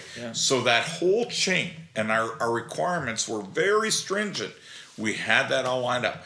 The problem is, you learn a lot from your failures, and that was a failure because the interruption in the chain killed it. Because we were a business to business. So the next guy, the retailer, said, I have to supply this to the consumers. Since that time, we've had this wonderful thing. So your exploration of why can't we have co-ops? Now, with the wonders of the internet, and boy, hasn't COVID taken us to a new level? People are saying, gosh, why do I even need to go to a grocery store? And that was, groceries were one of the last things people were buying online. But it's taken a quantum jump. Old people like myself who said, what's this internet deal, right? All of a sudden I go, hey, not only does it work, but it winds up at my place, and it's exactly what I asked for. Right? So now, the potential for a packing plant to start and be a B to C. So business directly to consumer. Yeah. Whether it be through meat boxes, a regular delivery, or just you order that. Yeah. This, if it's a better product, right? Yeah. Give that person. So I want it delivered to my house. I want to be able to pick it up and get the supply I want, and I want a superior, or at least all as good or better. And by the way, since the consumers run that system, they get to say, and you know what? I just want it all born, raised, and grown in the United States. Exactly. I'm not going to take what I ad nauseum being forced on my throat by the system, even though it's probably a good product. I don't know where it came from. Yep. So I'm the consumer. I'm the person spending the money. Yeah, I So- get more control. That's right. So in this world, we're into a different now. Yeah, that may be one of the things that comes out of COVID. I mean, it's to your point. It's there'll be many transformations from this disruption. That we'll never revert back to. Yeah. I mean, and one of them, I think, and that's why Amazon stock's gone crazy, and Sure. and I see on the internet and even on Joe Rogan, podcast, he's promoting people that provide their meat online delivered to you directly, and so there's a plethora of this out there now. But it's taken the late adopters of technology and the late majority. These are the masses, and it's forced them all to be internet shoppers. And now they figured it out. I can do it. I don't get ripped off. I get exactly what I want, and it comes tomorrow. Now, I don't think they're going to go back. This part of this convenience, they're going to continue on with it. Yeah, and the other thing is that people ordering from the internet, since it's spontaneous, it's so quick. That they have a lot of different choices. Now, as we all look at the internet beef sales right now, you can, there's a lot of gimmicks out there that scare me, right? Right? That says, okay, they were raised at Jill and Sam's farm, and they're good people. But is it better? Is it better? Some of them are. Depends what you want. It's exactly right, and you have choices, and choices are great, right? And I don't want to disrupt the. Well, I think I come back to it. It's like there's so much money available the last 5 years to be in the processing side of the business.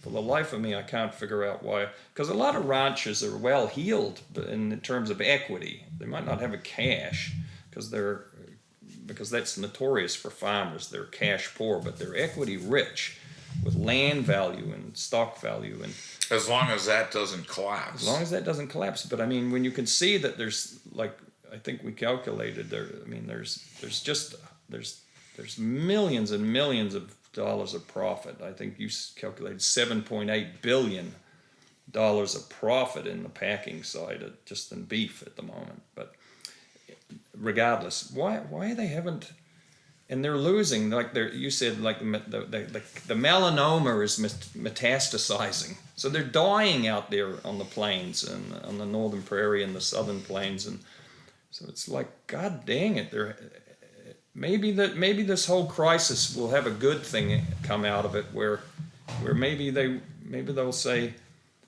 you don't actually have to have the Justice Department intervention, although that might happen, but you could just have the market dynamics also say, okay, the melanoma is enough. We got to act now. Right. And maybe it will create the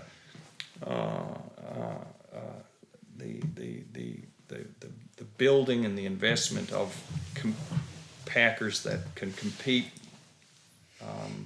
bring competitive nature to the market, and also differentiate on value. So maybe that could be a good thing come out of this, if they don't all die in the meantime. And so there's no impetus for the current system to change if you're from the retail end. No, or right. if you're in the harvesting end, the processing end. We like this system. Love right? it. We love it, right? It's a money printing business. That's right. And so it's easy then for producers, the people that I work with every Yeah. day, and you to say, well, somebody should change it. Yeah. Well, it's a capital intensive Yeah. business, but Risk. there is risk. And so then we're asking, it's almost our we're saying, well, we don't want a committed source. It's almost hypocrisy. But now if we build our plant, boy, we're going to have to get a committed source of 5 or 6 of us or 10 of us or what have you, and keep the system rolling all the time, right? Meanwhile,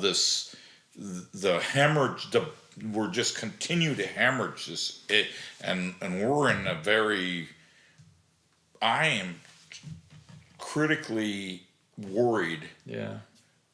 that our system is broken so bad right now. Yeah. It may not heal. Yeah.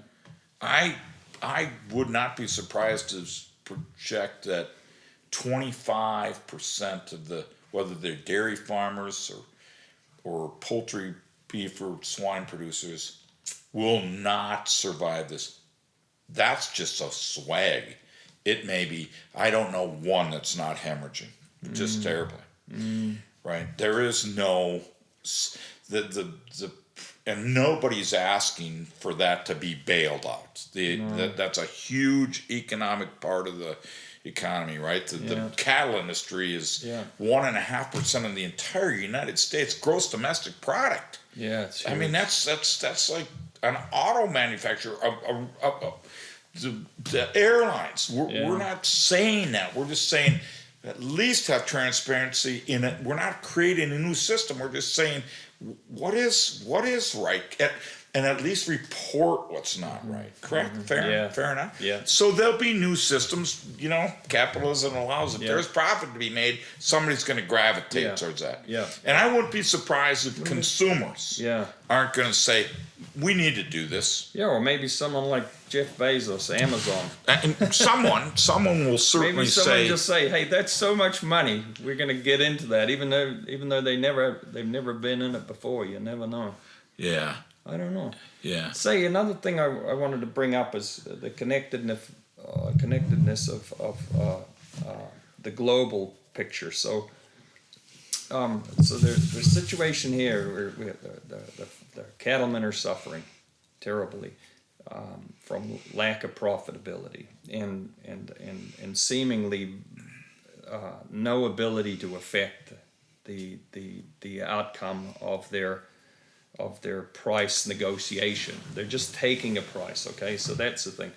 Now, the other impact is that we talked about country of origin labeling, bringing in imported food to dilute down the U.S. beef, diluted in price, and whether quality is diluted, that's a different discussion, but certainly in price.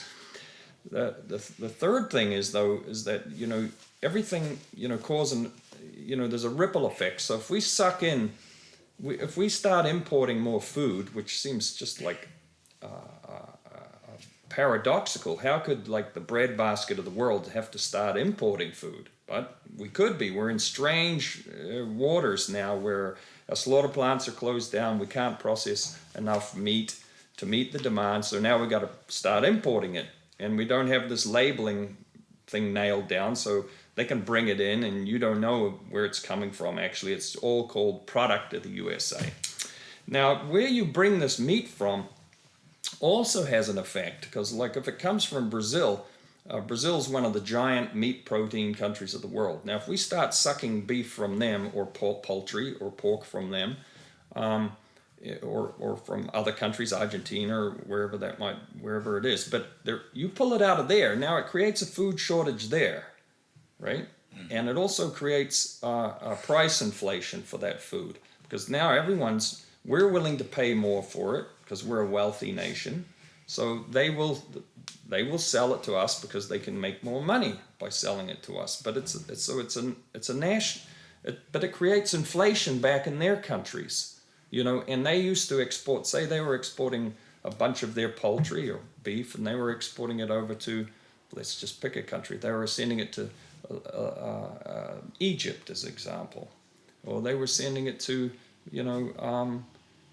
to Korea or Ethiopia, wherever. Well, now you've created a shortage in those markets, and not only a shortage, they have to be willing to pay more to get it because it's scarce. So we from what's happening here can echo out around the world with food price inflation, which is it's hard enough for us here when we see empty grocery shelves and farmers being hurt, but if this plays out, and it will echo out to the poorer countries of the world, they have so little recourse because they're so damn poor, and so it can have epic suffering from this situation. Can be transmitted out. Well, we've all spent our time in, let's just say, Brazil, right? Yeah. I mean, the world saw what happened after the Olympics were there, and it became a drug haven where the Olympic Village was. And I've driven through Uruguay and Livermentero and all those towns where you see people in cardboard boxes, families living in the park, right? There's the haves and the have-nots. There's a reason that the feed yards, the producers that you go to, they have razor wire around to keep the people from coming in and stealing their food. Yeah. Right? Yeah. And so your point is well taken. If what are we just going to say? Well, deal with it, right? My greatest concern is the get out of jail free card. So we're going to have this void. We're euthanizing. We're slowing cattle up. We're not placing as many cattle on feed. We're euthanizing all these different animals. We're aborting them. We're doing whatever, right? At what stage is this animal cruelty, first off, right? You're better euthanizing an animal perhaps than trying to slow down growth. Fair enough? And now all of a sudden, somewhere down the road, we're going to have a shortage. Yeah. And it gives these packers a get out of jail free card to say, look, we're doing this for the American consumer. Sure. We have to bring in this beef. Yeah. Right? Poultry pork. We have to bring it in to keep it on the shelves. Yeah. And when does it stop then? Yeah.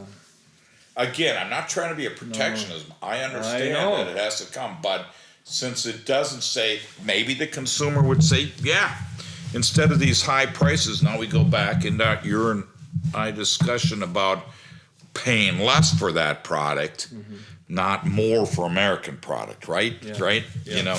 This should be our standard here. If I want to buy American born raised product here, and I guess I am willing to bring in Mexican or Canadian or Namibia's product or Uruguay's product.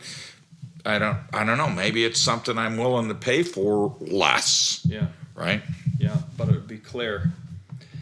So we're having a good chat here. So, but I am worried, as you are too, about the, global food security. It's a national food security issue, which, we talked about is around the world. That people are they're talking to me about it, and I guess you too, that, hey, for the first time in our long careers in ag, 20, 30, 40 years, the consumer, the urban city people are finally appreciative of how fragile our food system is and how valuable our farmers are. So, and farmers, vets, nutritionists, whatever, the ag industry. So that's maybe a positive. But I'm afraid the effects of this gall-darn situation are not yet nearly played out, and we could see massive hunger or starvation, food shortage around the world, especially in the food vulnerable poverty countries of the world, because the shortage here, will affect everywhere with supply and price, and so I think there could be we could see some real very, very tragic things being played out here. Yeah. Months ahead. Right, and Do you see that too? I do. Right, in last year when you cited the African swine virus that decimated the Chinese herd. Yeah. Where did they fill the void with that food, or did they just say, "Okay, everybody do with less"? No, and you know what happens. They imported it. They did, and people did with less also. Yeah, and price. I read about the. I think food price in general went up 10% in China last year, but hog price specifically, and they love to eat pork. I mean, that's pork their is mainstay. it, man. We love U.S. We love beef. It's iconic for us, but it's pork in China, and they pork prices doubled, tripled, 6 times the value, especially around the Chinese New Year time, So, but they import a lot of pork, out of Brazil and That's right. Argentina and places, and So I am, price discovery. There's alternative proteins. Obviously, there's alternatives. I think it's still, we're kind of a goofy system. If you really think about the beef system, we sell our most consistently tender, predictable product, a hamburger. Yeah. Which is the largest part of the carcass, as our loss leader. Yeah. We sell the most convenient, consistent, easiest to prepare. Yeah. You can drive down the road 20 miles in any direction and drive through I don't know how many places and they'll sell you. They're all serving a hamburger. They're all serving a hamburger. And so in any other industry, your most consistently uniform, easiest to prepare, they extract more money out of it. Yeah.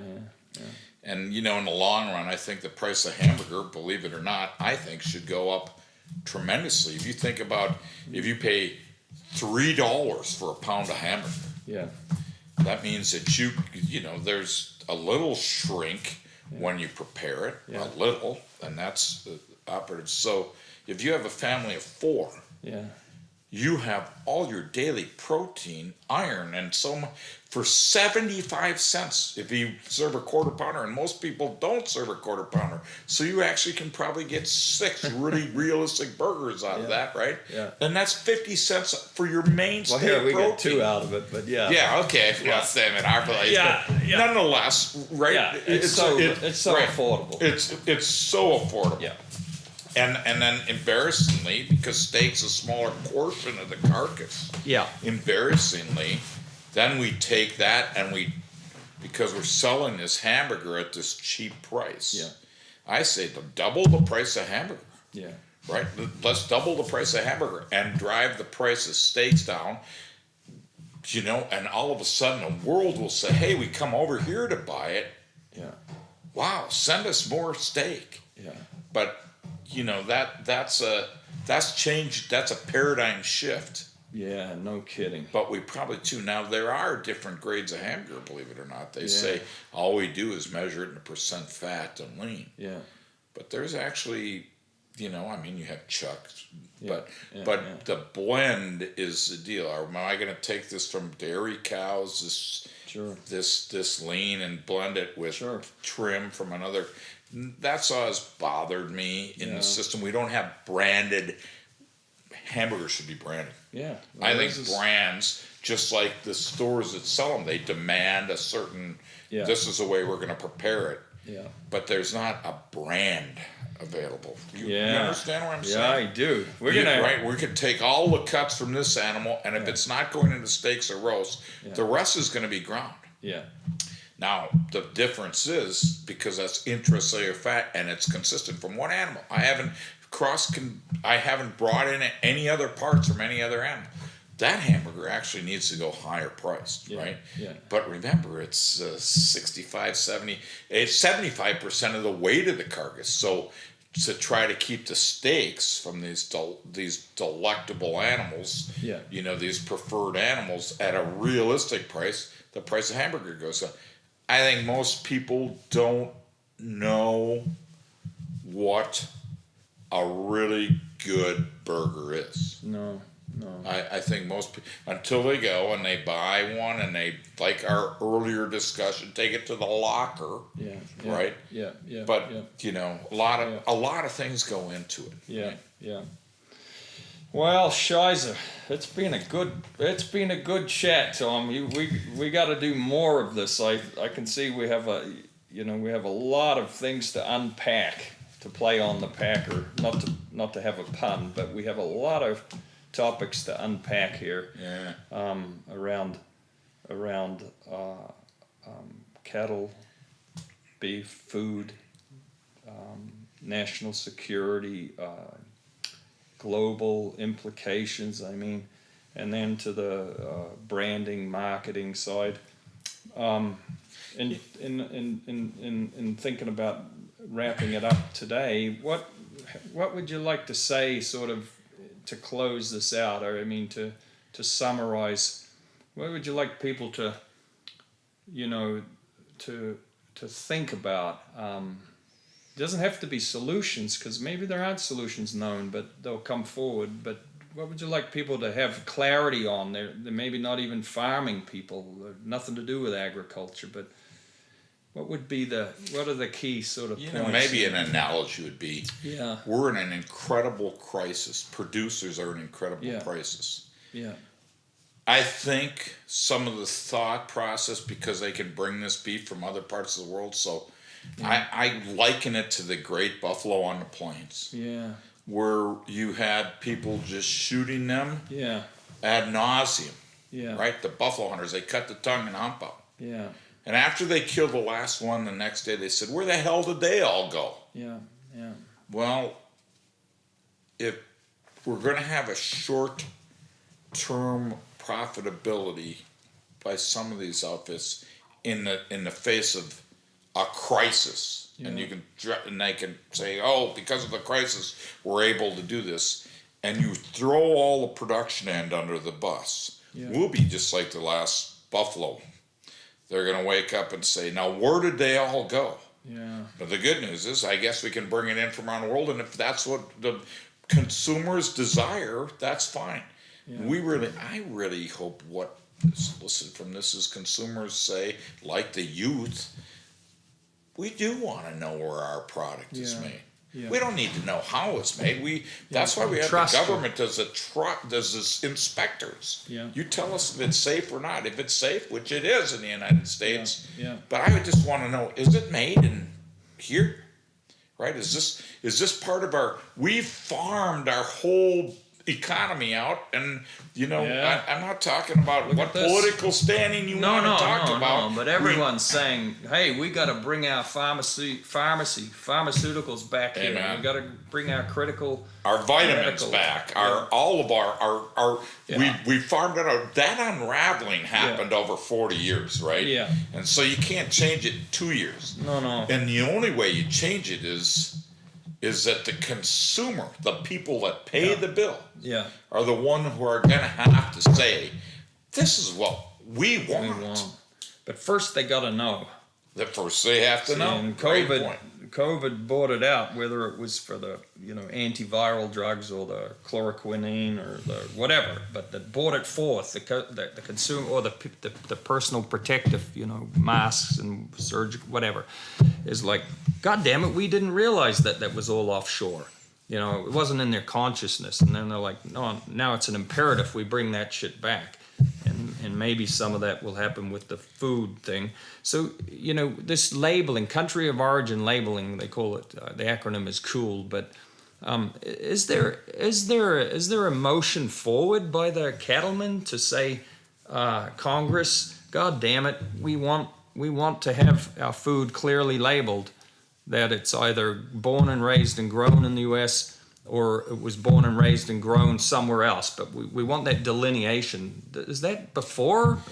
So there was a great effort to and if not, why not? And it failed for a number of reasons. Okay. Not great reasons, just because the system didn't like it, and it wasn't Maybe the consumer didn't know a damn thing about it. That's exactly right. We took Maybe it to the choir. Yeah, right. We sang it to the choir. Just the farmers, ranchers talking to each other. That's right. And then they go, but you're exactly right. We sang to the choir. It's like advertising for eat more beef in the beef barn at the fair. Yeah. That doesn't make a lot of sense, does it? No. Right? Or out in Ipswich, South Dakota, you don't have to convince them to eat more beef. That's exactly right. So you're exactly right. How this is moved forward, without being a reactionary, just saying, listen, there's a lot of inequities in the system that need to be addressed. There's no one solution to it. Yeah. With the COVID thing, and so tomorrow and the rest of the week and the rest of the year, and I'll be in feed yards and dairies, and as their consultant, they say, okay, Doc, where are we going? Yeah. And I don't know, because this is surely a black swan event, and COVID's terrible, and we hope and pray that there's a solution. But my answer to them is, guys, I'd liken it to another analogy, probably a stupid analogy, that you're walking in the dark and you come to a river. You don't know how deep it is. You don't know how wide it is. You don't even know, and you don't know how fast the current is. Be happy you can swim, but you don't know how long you can tread water. Right. And then the exhaustion just pull you under, and there's a lot of people that are now exhausted. Makes sense? Yeah. This thing has now come to a head where people. That's exactly right. Yeah. And various degrees of psychological. Imagine you have all your equity, all your livelihood, your family's been involved. 3 generations. 3, 1, doesn't matter, 10. You've spent your life. This is your job, your business. And because of a lot of different circumstances, you may be at the end of the leg now. Yeah. And so there's a lot of frustration. I think if the consumer knew, like someone living in New York or living in Chicago or living in Tucson, I don't care where particularly. Well, but you know what? I'm going to interrupt. Yeah. Even your little town here. Yeah. If you went in and said they don't know. They don't know. They don't know. It's like the politician that says, I grew up on a farm, I know what it's like. I don't know how to run a combine, and I grew up on a farm. Yeah. But if you don't drive one last year, they've changed so much, and that's what the system's done, right? I'm sorry to interrupt. No, it's a good point. But they don't. If they knew that the farmer is in perilous predicament financially, and if that's one thing, because they've all heard about farm crises and buyouts and so whatever. I mean, that's normal. I mean, because it's a commodity business and the commodities are up and down. So so that wouldn't be novel news to them. Okay, to learn that farmers are in trouble. I mean, Willie Nelson's been having goddamn concerts for Farm Aid or whatever forever. Mm-hmm. Okay, so that's not news. What news is what they wouldn't like. They wouldn't like the sense of injustice that while the farmer is taking it in the shorts, the packer is enjoying record profits. And they also wouldn't like to know that the farmer is dying, and yet I'm paying more for all my meat at the grocery store. They're expecting to pay more because they know that there's a rush on and people are, we're in this crisis situation. They know that. They're expecting to pay more. They're willing to pay more. But what they wouldn't like to know is that the farmer's getting none of it. That's right. This is the injustice, that I think the consumer would be very upset about. Because we have a sense of morality, and this rubs us wrong, and they don't know, and that's the tragedy. The biggest tragedy, I think, is that they don't know. But this has been going on. This is this crisis that we get to say, right? Oh, everybody gets a get out of jail free card for. Last year we had a packing plant burned down, and it collapsed the live price. And it increased the price to the consumer, and it had no impact on our capacity. We didn't slow the chain down. Because it was one plant. It was one plant that had a roof burned down, and they said, "Oh my gosh, and it backed up the whole system." And so I think this sounds probably too simplistic, but you and I have been friends forever, and so I think that I don't want to sound pie in the sky, but producers, if they're going to be selling their livestock, their commodities, corn, beans, what have you, and they're going to take a low price, they would at least really, sounds like it's very simplistic, they would like to see the consumers be able to share in that bounty. Fair enough, right? Yeah. I hear people say, "Why are you dumping milk? We should be able to come out and get it," or "Why are you saying we should be able to come and get it?" Well, yeah, that's a simple. But I don't have a problem with the processors, the packers, the processors making their profit, good profit, but also sharing. If you're going to pay little for the product, don't charge more for the product, right? Yeah. This is not that. Now we get into our greed, and I don't think there's any Christian believe. We want the benefit for everybody. Fair enough? I do. I think it's fair enough, and maybe it's a good place to end the discussion too today, Tom. That's what we want. So, thank you very much, Tom. Thanks, I Max. bloody enjoyed it. I'll tell you that. It's always good, and like I said, there's so much more to talk about. Well, and hopefully we will continue. Yeah, I think the vernacular, the discussion, it's not a one and done, and I think there's plenty of people that would have a good opinion. Like I've always known you to be, as you travel around the world, the guy who wants to solve problems. Yeah. And I think we all get a little discouraged when we hear, and especially in the rabid states that people are right now, this has caused a lot of psychological distress to be locked in home. I can't imagine it. I actually feel very fortunate. Yeah. My kids think I'm maybe a martyr, but I have to work with people that are producing food. They have to do it every day. I have to. That's what I do. And we try to social distance. Yeah. Right? Yeah. We try to do the right things, but that's what we have to do. I actually feel quite sorry for the people that are locked in the big cities, anywhere, but certainly in the big cities. And I'm not saying if that's right or wrong. That's not for me to decide. No. But that, like cattle and livestock, people are gregarious. Yeah. They want to be together. They want to, and so this is not a conspiracy we're talking about. This is a trend that all of a sudden has magnified to a collapse of a system. Yeah. Fair enough? That's the issue.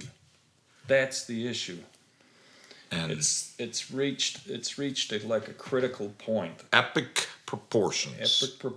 With implications for that are big. Implications for the future, and for our future food security too.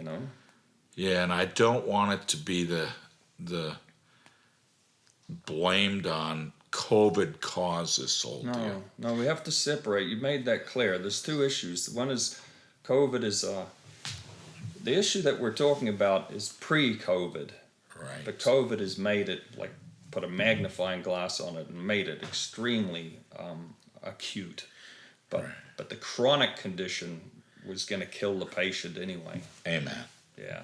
So, well, let's hope there will be some solutions. And God damn it, that's what we want. So thanks very much, Tom. It's been a bloody great pleasure. Yeah, you also. Yeah, stay safe, and all your customers and clients out there working. Yeah. God bless them too. Thanks for chatting about it. Have a Cheers, good one. Tom. See ya. Cheers. Good man.